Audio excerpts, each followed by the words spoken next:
Size হয় না, পছন্দ ঠিক আছে, সাইজ হয় না। বলতে মার্কেট এক্সপেন্সিভ করতে হবে এরকম কোনো বিষয় না, এমনি তো 10-এর কাছাকাছি প্রায়। কার জন্য মার্কেট করতে? আমার ভাবি ভাবির মেয়ের জন্য। এখানে এই জুতো দেখছেন, পছন্দ হয়েছে একটা, নেবেন না? না, সাইজ হয় না, পছন্দ ঠিক আছে, সাইজ হয় না। মার্কেট করে শেষ? হ্যাঁ, আমার অলরেডি সব মার্কেট শেষ। সব শেষ। কত টাকার মার্কেট করতে নেবেন? কত টাকার বলতে মার্কেট এক্সপেন্সিভ করতে হবে এরকম কোনো বিষয় না, নর্মাল করলেও মার্কেট, বেশি করলেও মার্কেট। সো এখনো ফুল জুতা এগুলা বাকি আছে, জামা ড্রেস অনলাইন থেকে সব কিনা, কসমেটিকও কিনা, আই মিন 2 দিন পর কিনা হয়তো, এসব হিসাব নেই। এমনি বেসিকটা একটা ইয়ে থাকে যে ঈদে আমি 10,000 টাকা মার্কেট করবো। না, এসব বেসিক 10,000 করলেও মার্কেট, আমার 20,000 মার্কেট, এমনি তো 10-এর কাছাকাছি প্রায়।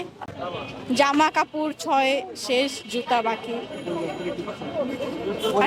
আচ্ছা, আপনি তো এখন ইনকাম করেন না, কার কাছ থেকে নেন? হাজবেন্ড। হাজবেন্ড? হাজবেন্ড আসছে? ভাই আসছে? না, ভাই আসেন আপনার সাথে? আপনি একাই চলে আসছেন? ভাবি আছে সাথে। ও আচ্ছা।